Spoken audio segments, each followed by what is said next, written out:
want to wish all of you a blessed Good Friday. I say blessed because many people actually think it's a day of sadness, dukh. Someone told me that in Malayalam it's dukh. They say dukh ka Friday, but it's a Good Friday. ये भला शुक्रवार है, अच्छा शुक्रवार है. Now every coin has two sides. हर सिक्के के दो पहलू होते हैं. One that you can see and one that you can't. एक साइड वो जो आपको दिखती है और दूसरी वो जो आपको नहीं दिखती है. Or a theater where there's an act on the stage and that act the audience can see. But there's a whole lot happening behind the scene, behind the curtain that you can't see. आप किसी theatre में हैं, वहां पे कोई नाटक चल रहा है और वहां पे जो भी चल रहा है थिएटर में वो आपको सामने दिख रहा है स्टेज पर. लेकिन बहुत सी चीजें हो रही हैं उसी समय पे जो पर्दे के पीछे हैं, स्टेज के पीछे हैं, वो हमें नहीं दिखती हैं. And the whole earthly life of Jesus has been something similar. जितना भी यीशु मसीह का जीवन जो पृथ्वी का जीवन है वो कुछ इसी प्रकार का जीवन रहा है. बहुत सी चीजें जो लोगों को प्रत्यक्ष रूप से दिखी और बहुत सी वो जो हो रही थी लेकिन वो दिखाई नहीं दे रही थी. Many things that the people could see with their eyes, they could witness, but many things happening which the people were not able to see, but which was happening simultaneously, जो साथ साथ में हो रही थी. So many events that are described in the Bible, but not visible with the eye. बहुत सी बातें जो वचन में हो रही थी, जैसा वचन में लिखा है, लेकिन वो आंख से दिखाई नहीं दे रही थी. Now this Good Friday is one such extremely important biblical event. वचन के अनुसार जो गुड फ्राइडे का दिन है बहुत ही आवश्यक दिन है. There were acts that the people witnessed. बहुत सी चीजें हुई, घटनाएं हुई जो लोगों ने देखी अपने आंखों से. And some of them were even instrumental in causing it. और बहुत से लोगों जो थे जो गवाह थे जो हो रहा था वही लोग उसके कारण भी थे. They were the ones who said crucify him, crucify him. They were the ones who had turned against him. तो बहुत से लोग गवाह भी थे और बहुत से लोग कारण भी थे जो उस दिन वहां पे हो रहा था. And the same way, a lot was happening in the heavenly realms. और इसी प्रकार से उसी समय पे बहुत कुछ है जो ब्रह्मांड के स्तर पे हो रहा था और एट अ कॉस्मिक लेवल. ब्रह्मांड के स्तर पे हो रहा था जो आंखों से दिखाई नहीं दे रहा था, वो भी हो रहा था. Not visible to the naked eye, but described in the Bible, spoken about in the Bible. जो आंखों से नहीं दिख रहा था लेकिन वचन में उसका वर्णन है कि क्या हो रहा था. The text that was read today, Colossians 2:13 to 15, we will talk about that little later. जो आज पढ़ा गया आपके सामने कोलोसियों 2:13 से 15, उसमें इसका वर्णन है लेकिन थोड़ी देर में उसको हम उस पे जाएंगे. But before that, it would be good to recapture all that took place on Good Friday, all that was seen with the naked eye. अच्छा होगा अगर हम गुड फ्राइडे के दिन क्या क्या हुआ उसको हम एक बार फिर से दोहराएं and remind ourselves of what happened, because there were so many things that happened. And of course, the crucifixion or the symbol of the crucifixion remains the most important symbol. जो यीशु मसीह जो क्रूस पे कुर्बान थे, आपको हर जगह हर इमेज में यही आपको इमेज देखने को मिलेगी, चित्र देखने को मिलेगा.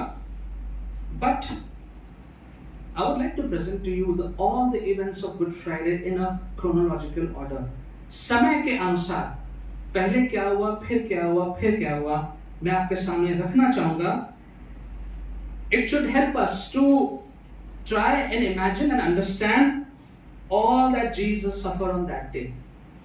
उस दिन जो जो हुआ, क्या क्या हुआ, और उन सब कुछ चीजों को देखने के बाद हमें अंदाजा लगेगा कि यीशु मसीह किन किन तकलीफों से गुजरे, and eventually it should draw us closer to the lord. और इन ये सब देखने के बाद हम परमेश्वर के, यीशु के हम और नजदीक हमें आना चाहिए।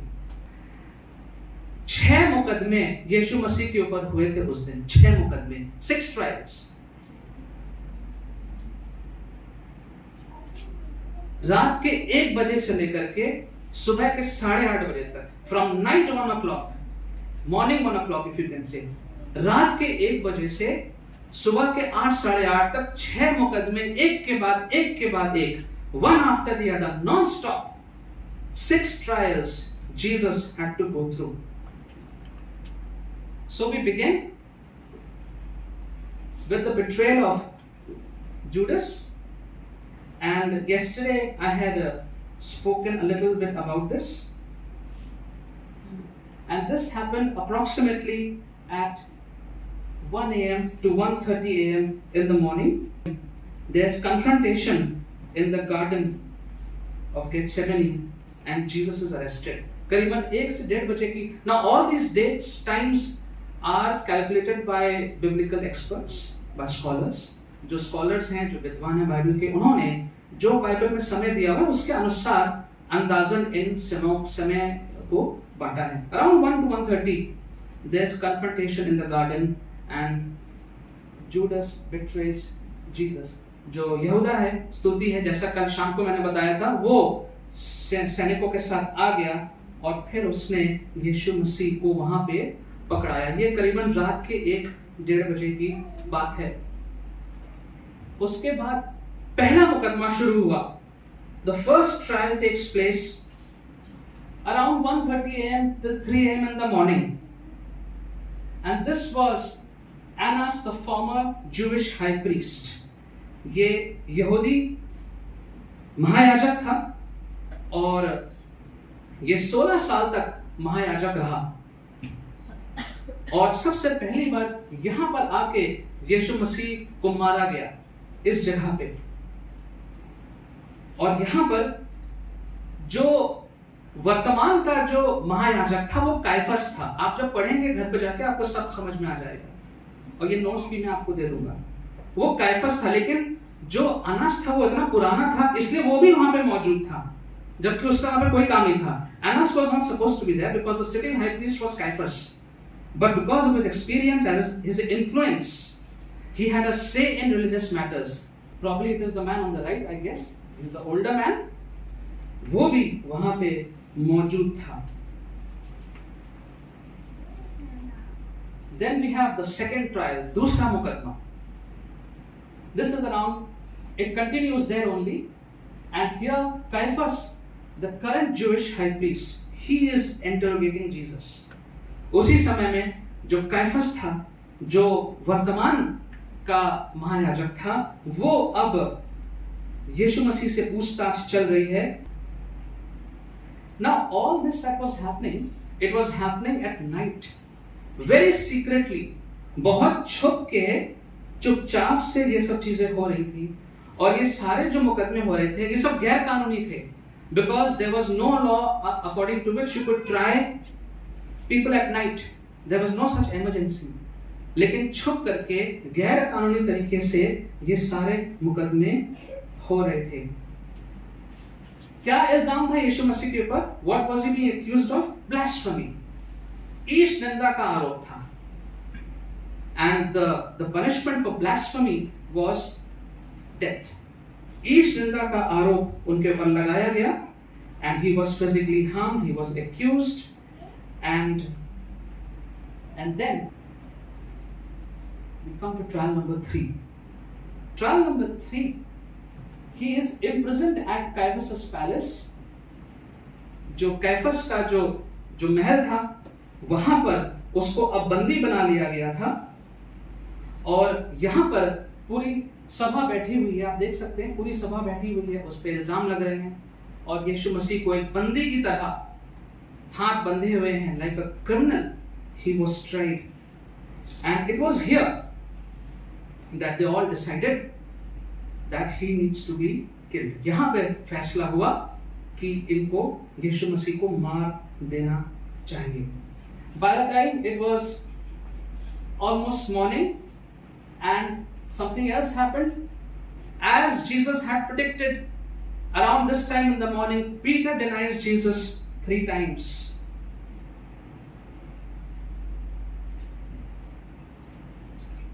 Peter was sitting outside. पतरस बाहर बैठा हुआ था. And a girl, someone said, you are with Jesus. तुम तो यीशु के साथ थे ना? And he said, no, I'm not with Jesus. I don't know Jesus. 3 times he denied. And as Jesus said, it happened. जैसा यीशु ने भविष्यवाणी करी थी, वैसा ही हुआ. पतरस ने 3 बार यीशु मसीह का इनकार किया.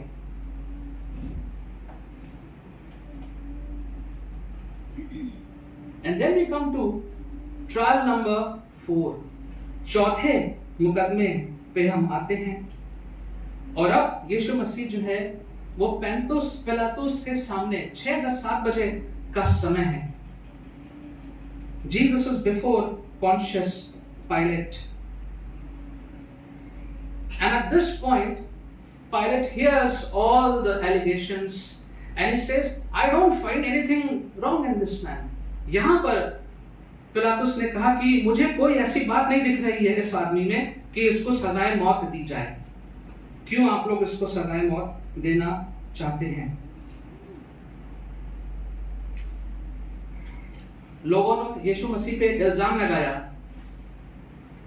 कि ये एंटी नेशनल हैं, एंटी रिलीजियस हैं, कि ये राजद्रोह का इल्जाम लगा दिया.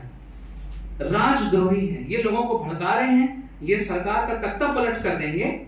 He will throw the Roman Empire away, upturn it upside down. तो इन पे देशद्रोह का मुकदमा लगा दिया. This was happening from 6 to 7 a.m. in the morning. उसके बाद 5वां जो मुकदमा चला करीबन 7 से 7:30 बजे तक का. और यहां पर यीशु मसीह को आगे भेज दिया गया हेरोड के सामने. राजा Herod Antipas, the son of Herod the Great. Herod the Great का जो लड़का था, बेटा था, हेरोड एंटिपस, उसको भेज दिया गया क्योंकि he had jurisdiction over Galilee. जो गलील क्षेत्र था तो इनका अधिकार वहां पे था, इसलिए इनके पास उनको भेज दिया गया. Now this Herod Antipas was actually looking for some entertainment.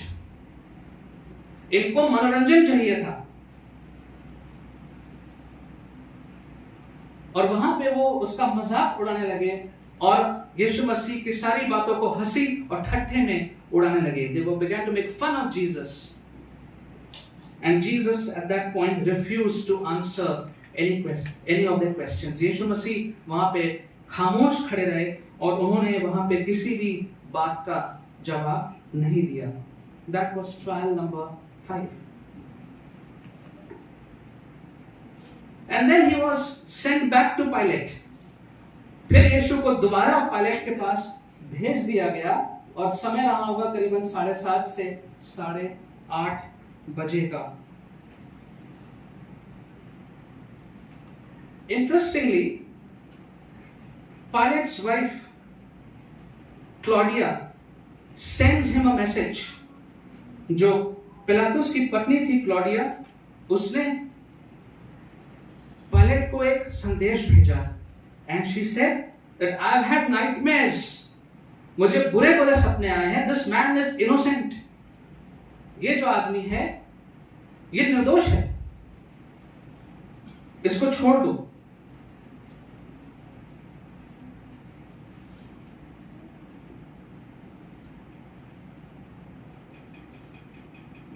Some people think that,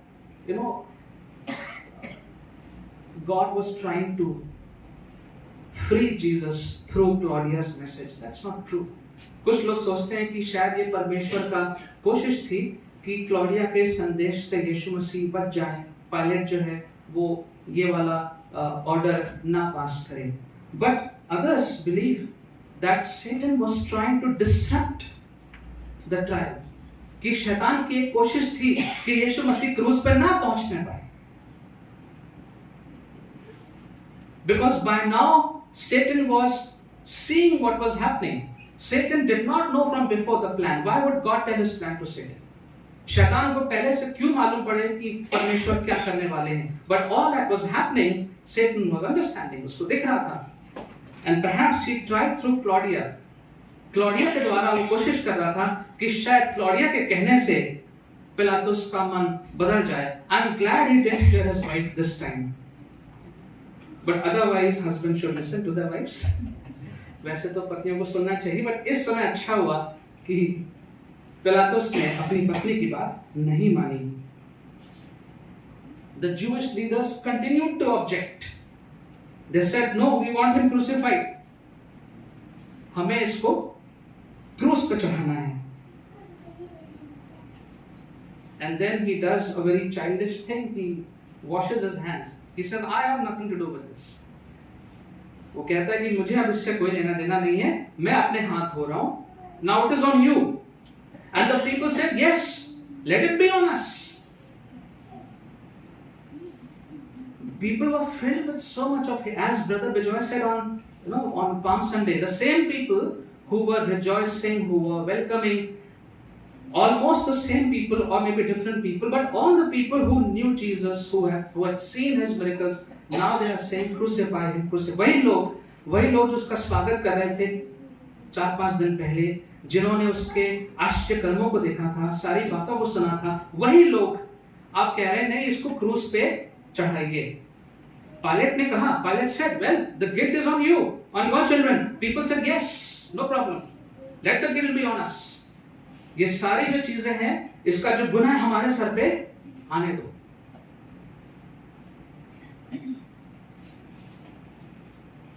And so he was sentenced to be crucified. Pilate did try to help. Pilate said, "Let's flog him and leave him." Pilate ने कहा इसको कोड़ा लगा के छोड़ देते हैं. लेकिन लोगों ने कहा नहीं, क्रूसिफाई हिम, उसको क्रूस पर चढ़ा दीजिए. And so Pilate had to give in. Pilate को अपनी भी कुर्सी बचानी थी, अपना भी सब बचाना था, and so he allowed. So around 8:30 to 9, a crown of thorns was jammed on his head and he was mocked and tortured. करीबन 8:30 से 9 के बीच में उसके सर पे कांटों का ताज was jammed, उसको ठोक के अंदर कांटे उसके सर में घुसे, चुभाया गया. And finally he was mocked, he was scorned, उसका मजाक उड़ाया गया, उसका ठट्टा उड़ाया गया, और उसके सर में, यीशु के सर में वो कांटों का ताज जो था वो पहना दिया गया, ठोक दिया गया. मैं कहूँगा Hindi, it was hammered, it was jammed. And then from 9 to 12 is the time when Jesus was forced to carry his own cross. 9 से 12 का वो समय था, अभी 11:30 बजा है, यही समय रहा होगा, where he was forced to carry his own cross, and then the actual crucifixion took place. On the way, as the Bible says, a man called Simon of Cyrene, that is in Libya, he is asked to help, and he helps Jesus to carry the cross. उसने यीशु मसीह की सहायता करी और कुछ दूर तक उसने क्रूस यीशु मसीह के लिए उठाया. And then from 12 noon to 3 p.m. in the afternoon, Jesus hangs on that cross. The nails were driven, Jesus hangs on that cross. 3 घंटे तक यीशु उस क्रूस पर लटके रहे. And then we have those momentous final 3 hours on the cross, and where he spoke those 7 words.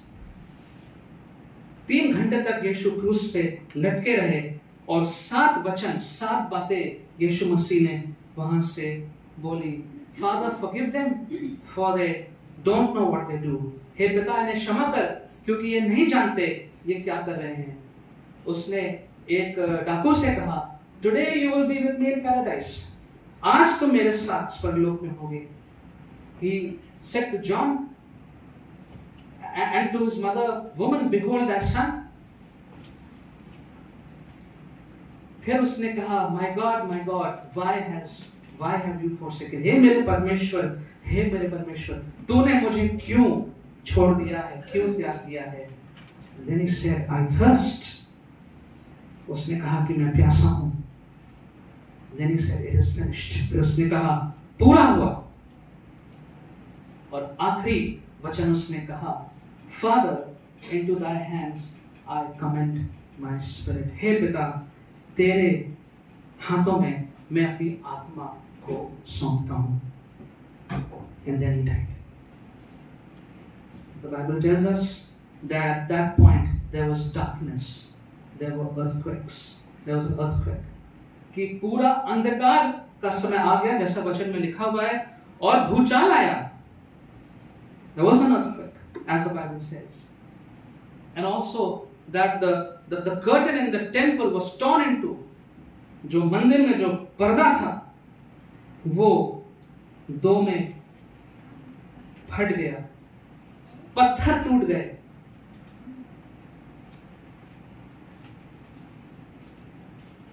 And then he had no place to be buried. कोई जगह नहीं थी, कोई उनके पास अपनी जगह नहीं थी जहां पर उनको गाड़ा जाए. They had caves. In caves they would not actually bury, but caves में जाके रखते थे. गुफा में जाके, पहाड़ियों में, चट्टानों में, गुफा में जाके शरीर को पूरा लेप लगा करके रखते थे. And so it was Joseph of Arimathea who gave his place. उसने अपनी जगह दी. So he was buried in a borrowed grave. Cover भी उसके पास अपनी नहीं थी, एक मांगी हुई कबर में उसको रखा गया. Joseph of Arimathea, he went and he requested them that the body be given to him so that he can bury it in his private tomb. उसने जाके सारे लोगों से जो the ones who were in power, the authorities, he requested them. उससे उसने request करी और फिर उन्होंने उसको दे दी. और उसने कहा कि मैं अपने व्यक्तिगत कब्र में जो मेरी है, जो मेरा पास जगह है, वहां जाके मैं उसको गाड़ूंगा. And he was accompanied by Nicodemus. Nicodemus वचन बताता है कि निकोडिमस ने उसकी मदद करी. The same Nicodemus who came at night to ask and Jesus told him that you must be born again. वही निकोडिमस ने आके मदद करी. And then he was taken to the tomb. The tomb is sealed. अब उस पे एक seal लग गई थी because they were afraid that the disciples may come and steal the body. तो वहां पे पहरा लगा दिया गया था. There were soldiers on guard and a seal was put. And for all of them and for the disciples it was the end. सबके लिए जो लोग वहां पे थे और शिष्यों के लिए भी, जैसा वचन बताता है, ये अंत हो था. It was the end. It's all finished. There's no more Jesus. And so all these things took place from night 12 onwards till the next day. So many things that happened. ये सारी बातें जो थी वो हुई उस दिन. Not just the crucifixion, but so many, especially the trials in sequence. So as I said in the beginning, and while all this was going on, something else was also going on which was not visible to the naked eye, and that was a cosmic battle. एक ब्रह्मांडीय युद्ध चल रहा था. Ephesians 6:12. Paul says, "For we do not wrestle against flesh and blood, but against the rulers, against the authorities, against the cosmic powers over this present darkness, against the spiritual forces of evil in the heavenly places. Hindi में पढ़ लीजिए. क्योंकि हमारा ये मलयुद्ध लहू और मांस से नहीं परंतु प्रधानों से और अधिकारियों से और इस संसार के अंधकार के हाकिमों से और उस दुष्टता की आत्मिक सेनाओं से है जो आकाश में है. Our battle is not with flesh and blood. जो हमारा युद्ध है वो इंसान से नहीं है. It is with the spiritual forces of darkness. जो अंधकार की शक्तियां हैं उनसे हमारा युद्ध है. Against the cosmic powers. But this cosmic battle comes to an end on Good Friday once and for all. ये पूरा युद्ध गुड फ्राइडे के दिन यीशु मसीह के क्रूस पे चढ़ाए जाने के समय पे आके खत्म हो जाता है. Coming to our text, you were dead because of your sins, and because your sinful nature was not yet cut away, then God made you alive with Christ, for He forgave all our sins. He cancelled the record of the charges against us and took it away by nailing it on the cross. In this way, please pay attention, He disarmed the spiritual rulers and authorities. He disarmed the spiritual rulers and authorities. He shamed them publicly by His victory over them on the cross. Hindi में पढ़ लीजिए. उसने तुम्हें भी जो अपने अपराधों और अपने शरीर की खतना रहित दशा में मुर्दा थे उसके साथ जिलाया और हमारे सब अपराधों को क्षमा किया और विधियों का वो लेख जो हमारे नाम पर और हमारे विरोध में था मिटा डाला और उसे क्रूस पर कीलों से जड़कर सामने से हटा दिया है. और उसने प्रधानताओं और अधिकारों को ऊपर से उतार कर उनका खुल्लम खुल्ला तमाशा बनाया और क्रूस के द्वारा उन पर जय जयकार की ध्वनि सुनाई. I can't imagine with my limited understanding how the spiritual powers of darkness were disarmed. Disarmed means हथियार रहित. Where you ask a terrorist you disarm a terrorist. जो भी किसी के हथियार हैं आप उसका सारे हथियार ले लीजिए. निहत्था, हम लोग हिंदी में कहते हैं निहत्था. Without any arms. So these forces of darkness were being disarmed when Jesus was being nailed on the cross. This was happening behind the scene. This is what God was doing. On the foreground, His Son is being nailed to the cross. In the background, the spiritual forces of darkness are being disarmed. जितनी भी शक्तियां हैं, अंधकार की शक्तियां हैं, शैतान की शक्तियां हैं, उन सबको निहत्था कर दिया परमेश्वर ने.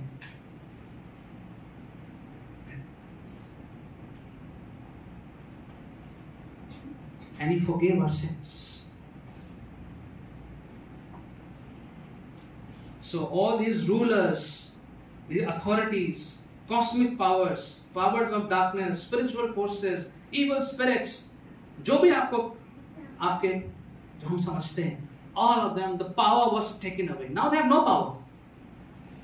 They are there, but they have no power. उनके पास कोई सामर्थ्य नहीं. Don't ever be afraid of these things. Never be afraid of powers of darkness. Some of you might be having some experiences, especially the older folks. You're never afraid. Why? Because of the blood of Jesus, the death of Jesus, God has disarmed their powers and the authorities. हम आज सोचते हैं कि अरे there are so many bad regimes everywhere, and we are all under powers of darkness. They are there, but they have no power. Because we have to believe what the Bible says. It's been disarmed. उनके पास अब कोई सामर्थ शक्ति नहीं है. There is no authority. Satan has no authority, command over you and me. शैतान के पास कोई अधिकार नहीं है. अब आपके और हमारे ऊपर. So all the power is taken away, and the biggest fear, death, its power is also gone. सबसे बड़ा भय लोगों का क्या है? मर जाएंगे, death. So many people are afraid of death. मर गए तो क्या होगा? ये नहीं हो गया, वो नहीं. And so the power of death, the fear of death is gone. Paul says in 1 Corinthians 15, 55 to 58, O death, where is thy sting? ए मृत्यु, तेरा डंक कहाँ है? Where is thy sting? Verse 14. Verse 14. He cancelled the record of the charges against us and took it away. हमारे खिलाफ जितने भी दफाएं लगी थी, जितने भी हमने गुनाह किए थे, जिसके लिए हम गुनहगार थे, गुनहगार हैं, रहे हैं in the past, all the charges were dismissed. हमारे खिलाफ सारे गुनाह डिसमिस कर दिए गए. Imagine being on trial for some offense. Let's say traffic offense. We all are guilty somewhere or the other. We keep getting challans. हो सकता है, एग्जाम्पल उदाहरण ले लेते हैं, ट्रैफिक वायलेशंस या कोई और वायलेशन में हम कोर्ट में खड़े हुए हैं, पता नहीं क्या सजा मिलेगी, क्योंकि गलती करी है तो कोर्ट सजा देगा. It's the day for verdict. Let's say there's something more serious, something more, something more serious. कोई बहुत संगीन जुर्म है, खड़े हैं वहां पे और मालूम है कि आज जज साहब फैसला सुनाएंगे. And I'm ashamed, and you're standing there ashamed and sorry. आप वहां खड़े में सर झुका हुआ है, आपको बुरा भी लग रहा है, but that will not reduce the sentence. Just because you're sorry, the sentence will not be reduced. The punishment will be given. The law has no place for forgiveness. जो कानून है उसमें क्षमा का कोई स्थान नहीं है. The law does not forgive. The law punishes. जो कानून है वो हमेशा सजा देता है, कभी क्षमा नहीं करता है. So you are standing there and the judge comes and says, you not guilty, not guilty. आपसे जज आके कहता है दोष रहित, तुम में कोई दोष नहीं है. You're free to go. That's what Good Friday is all about. It's about not guilty. You are not guilty. That's what God is saying. Not guilty. तुम गुनहगार नहीं हो. God says, my son has died for your sins. You are free to go. मेरा पुत्र तुम्हारे लिए मारा गया है, तुम्हारी सारी सजा उसने अपने ऊपर ले ली. Once and for all. Christ sacrificed once and for all and is finished. No more sacrifice required. And therefore God says, since all the guilt my son has taken, you are free to go, not guilty.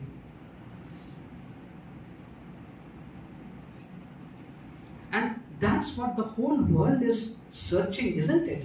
सारा संसार आज क्या ढूंढ रहा है? मोक्ष ढूंढ रहा है. कैसे मुझे छुटकारा मिले मेरे पापों से, मेरे स्वभाव से, मैं कहां जाऊं, मैं क्या करूं? That's the good news. Not guilty. तुम्हारा कोई दोष नहीं है, तुम्हारा सारा दोष प्रभु यीशु मसीह ने अपने ऊपर ले लिया है. You're free to go.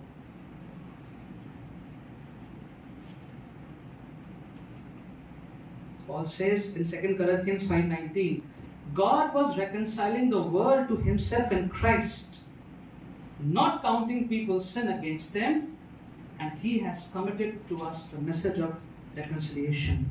When Jesus was being crucified on the cross and all those things were happening in the foreground, what was happening in the background? God was reconciling all of us to Himself. पिता परमेश्वर हम सबको अपने ओर खींच के mail मिलाप कर रहे थे. And He has given us the message of reconciliation. Hindi में पढ़िए. अर्थात परमेश्वर ने मसीह में होकर अपने साथ संसार का मेल मिलाप कर लिया और उनके अपराधों का दोष उन पर नहीं लगाया और उसने मेल मिलाप का वचन हमें सौंप दिया है. अपराधों का दोष नहीं लगाया. No, sometimes we go through situations and we feel guilty. We don't know what to do. Some people even commit suicide. They think there's no way out. I've done something so wrong. Judas did that. यहूदा ने यही किया था. उसको इतना अफसोस हुआ कि उसने अपने को फांसी लगा ली. But here God is saying that He doesn't count the people's sin against them. जो हमारे गुनाह हैं वो हमारे विरोध में नहीं वो देखता है. उसने हमें क्षमा किया है. And so the message of Good Friday is not only for us personally. Yes, it is for us personally, very important, but also to understand that all the powers of darkness have been disarmed. And therefore it is a message for everyone. It's a message for everyone. ये संदेश सिर्फ हमारे लिए नहीं है कि मेरे पाप क्षमा हुए हैं. So it's a very private moment. Yes, there is something private about it. ये व्यक्तिगत भी है, but साथ ही साथ में all the powers of darkness have been disarmed. And that is for everyone. And that is how men and women of God have gone in authority and they have cast out evil spirits, no matter where they were.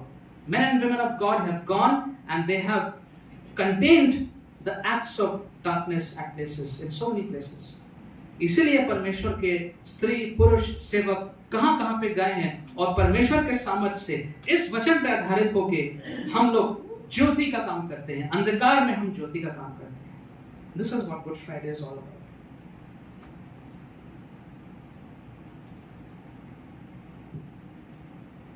And so let Good Friday reassure us of how precious we are to Jesus. Good Friday हमें इस बात का दोबारा भरोसा दिलाए हम कितने ज्यादा मूल्यवान हैं प्रभु यीशु मसीह के लिए, पिता परमेश्वर के लिए.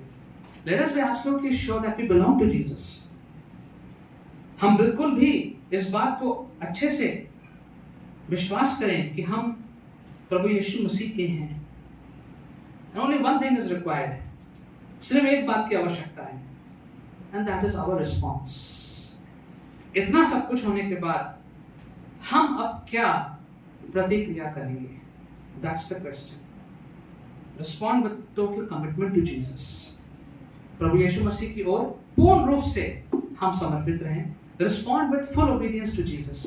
पूर्ण रूप से हम आज्ञाकारिता यीशु के प्रति हम ये हमारी प्रतिक्रिया होनी चाहिए.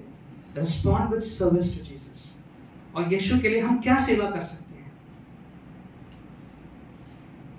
इससे हम अपना उत्तर दें. And if all these aspects fall in the right place in your life, ये सारी जो बातें हैं अगर ये सब सही स्थान पे आपके जीवन में आती हैं, then this Friday will be a good Friday. तब ये जो शुक्रवार है वो आपके लिए एक भला शुक्रवार होगा. Let's pray. Father, we are so amazed and even shocked when we read of all that Jesus did for us that day. Particularly, परमेश्वर हम एक अद्भुत विचारों से भर जाते हैं जब हम देखते हैं कि प्रभु यीशु मसीह ने उस दिन विशेष रीति से हमारे लिए क्या क्या किया. And Lord, where we were supposed to be, you stood in our place. हमारे स्थान पे आप खड़े थे. And for all the time to come, you showed us the way of forgiveness. हमेशा के लिए, हर समय के लिए आपने हमें क्षमा का रास्ता दे दिया। Lord, we cannot even imagine and think of how much it must have cost you. इसका पूरा दाम क्या था हमें नहीं मालूम परमेश्वर, but all we know is that we are so precious to you that you did it for us. हम ये जानते हैं प्रभु कि हम आपके लिए इतने मूल्यवान हैं, इसलिए आपने ये किया है। Help us, Lord, today, that as we think of the image of Jesus on the cross the whole day, that image will keep flashing. We will respond. और जब ये चित्र बार बार हमारे दिमाग में आज आएगा, आता रहेगा, यीशु मसीह क्रूस के ऊपर कहीं ना कहीं से बार बार ये चित्र आएगा, होने दे प्रभु कि हम इसका उत्तर देने पाए, प्रतिक्रिया करने पाए। If there's anything in our lives, Lord, which is not resolved with you, help us to come to you and seek forgiveness. कोई ऐसी बात हमारे जीवन में जो अभी तक सुलझी नहीं है, उसको आपके सामने आज ले आए प्रभु और आपसे क्षमा प्राप्ति करें।